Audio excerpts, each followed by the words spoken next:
Meghan Markle and Ellen DeGeneres. Now, how well has that interview been received worldwide? And of course, more importantly, what was the point of it? Hi, morning, Neil Sean here in the heart of London. Good to see you again. And thank you one and all for all the wonderful messages about my recent appearance on Sky News Australia. If you haven't seen it, do check it out online. It's on this YouTube channel as well, obviously. But yeah, I do get invited to appear on quite a few channels sometimes during the day. Not all of them actually give you the clips, you know. Some of them it's very hard to track down, particularly if they're in the Middle East or in Brazil or something like that, you know. Wonderful people, always good fun. But it's very difficult, as I say, to find the content. So again, if you do find some, do let me know. Let me know how I came across in your particular country. Or maybe not. It might not be a good move. But back as ever to your breaking story of the day.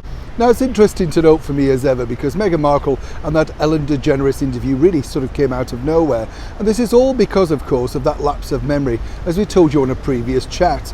It's interesting, isn't it? Because Meghan can seemingly remember the car that she had 25 years ago with all the little bits and accoutrements and stuff that were attached to that, but seemingly can't remember that she helped co-write a book. Incredible when you think about it. Maybe she's just busy running towards the struggle in those designer heels and all of that designer clothing that she sat on the Ellen DeGeneres sofa with. Now, as I've told you before also, I find it interesting with Ellen because she's a rather toxic sort of chat show host. Never really taken off over here in the United Kingdom, anything really that she's done. And I'm not being spiteful or nasty or anything. I'm just being honest, you know. They screen the show over here on a little watch cable TV channel or sister channel of ITV, very woke. And it's normally on around 10 a.m. in the morning, so it's not a great thing, you know. It's not one of those things you would literally think, oh, I must watch that. The guests sometimes are interesting, but prior to, of course, all the toxic developments about the staff and the people behind the scenes, some of the guests were mildly amusing, but the games got on your nerves. Am I right? Interesting though then that, of course, Meghan decided to sit down with her new best chum and neighbour. Bet Oprah was thrilled. And at least she got a few spiky lines in, but not near enough. As I told you, all the questions were really pre-approved. But it's interesting to note on this point, and you're hearing this first and exclusive only on this channel. So when, of course, you see it printed around the world, remember, you heard it here first. That particular interview was a tester, a teaser, whichever you want to call it, for next year, for next spring, on the very final season of the Ellen DeGeneres show. She is now hoping, all thanks, of course, to Meghan's sit down, that she will now land Prince Harry talking about his book. Oh yes, it's still coming along.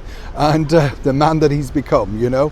Now, Prince Harry is a fan of Ellen, and apparently she's been to their house on a few occasions, and of course decided to make sure that she becomes their new BFF, to make sure that she goes out on a bang with this particular series. Given the ratings though for Meghan Markle's sit down, I'm not that convinced that having Prince Harry moaning on yet again to the media about his difficult life, surrounded in palaces, millions of pounds, cars, security, servants, that it's really going to resonate with the audience that allegedly are still clinging to the remnants of the Ellen DeGeneres show. I could be wrong, but as ever, let me know what you think in the comments below. Prince Harry and Ellen in 2022, would you watch that? Neil Sean in the heart of London.